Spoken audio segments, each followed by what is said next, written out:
difference between shame and guilt. I think that shame is so vastly insidious. Guilt is feeling bad. I did something wrong. Shame, on the other hand, is I am wrong. And it is often used to control other people, to make them feel like they are beyond redemption in order to guilt them so that they won't try to do better because they themselves are to the core bad, that they are deserving of bad things to happen to them. We have been made by society to feel bad for things that often have happened to us because of our situation. Often the abuser or someone that has made us feel this shame, that voice then becomes the record inside of our own head. That it's not even our voice that we hear anymore. The problem with shame and why I often I'm helping people so much trying to get out over that is because often it's invalid, but also it's something you can't work with. Because a lot of times this is for things like sexual abuse or things that have happened to you that you are the recipient of. And because of the way that our society is not able to cope or deal with that, don't say anything, they're going to talk about you, they won't believe you, they're going to abandon you, they're going to reject you. And the person that feels shame starts to believe that if other people find out, they will not understand or listen or believe them. Then often you end up isolating yourself from everyone else because it hurts so much to feel judged and ostracized and rejected. And you can often also end up feeling like the world is unsafe because of that. That's what happens, is that you started off with this unsafe set of relationships that you've based everything else on from your childhood.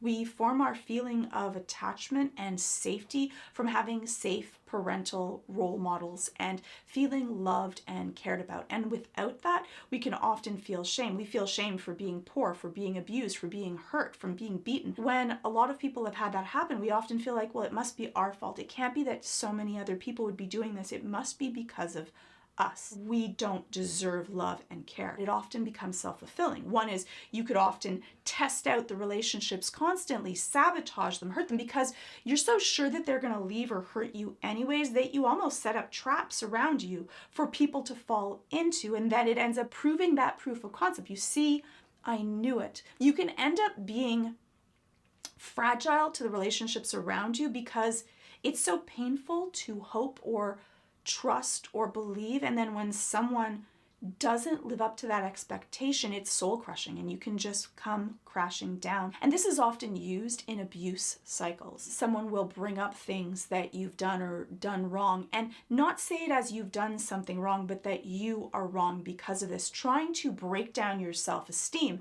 so that you are easier to manipulate and easier to control. Because people that feel shame often don't want to talk to others about it, because they're worried about, one, that why question. I think that when you ask someone why, right away, it carries an air, even if you don't mean it, of judgment. That if you're asking why, it must be because I've done something wrong. And so you have to also be careful when someone's sharing different stories, the way that you come off. That it's very difficult, especially when someone is already expecting rejection. They're going to be hearing and seeing everything that you do under the lens of you're going to hurt me, you're going to judge me, I'm not good enough, and I'm going to be abandoned. So in the abuse cycle, if you are feeling good and great and meeting new people and making your own life, the abusers are going to want to bring you back down so that you are easier to control. They are going to try to isolate you from funds, from people, from opportunities, so that they're able to control you more easily. That is used like a weapon, and not just individual people, entire societies. When we deal with things that are caste systems or social economic status, there are a lot of things that we don't have any control over that people are made to feel ashamed about and feel bad about, where really it should be, how can we help? How can we support? How can we listen? How can we open up the world so that everyone can have a peace to feel loved, cared for, and valid? So what do you do if you yourself are dealing with feelings of shame? I think that the first thing that you can do is journal out what you've gone through and what are the thought processes that go to that. And then the second thing, I would say, what would you say to someone else that has gone through that? Now, if you wouldn't say, oh, you should feel bad, you deserved it, to someone else, should you, and is it honest or fair to say that to yourself?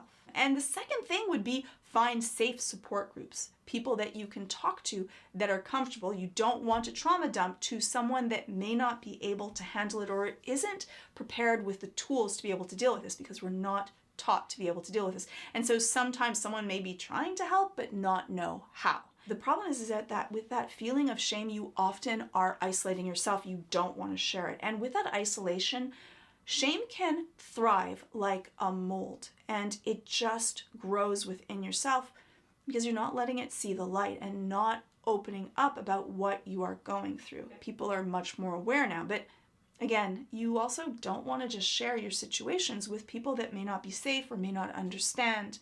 That can be really difficult. Talk to people, if you're going through this, that are trained, that know what they're doing, and can really hold a safe place for you. You need to be able to hold that safe place for yourself also. The negative self-talk and judgment that often you are the worst at casting upon yourself needs to change. Are you as kind and loving as you would be to others? Are you giving that same kindness and love to yourself? And that comes with acceptance and forgiveness. And so journaling it out, looking through it, reflecting on it, and I would say restructuring, are these statements actually true? And if you wouldn't say it to someone else because that would be cruel, that would be harsh, that would be unfair, shouldn't you also give that same grace to yourself? So that's a little bit on shame and the way that it works and why it is so vastly destructive. I hope that this was helpful. You can let me know your thoughts in the comments below.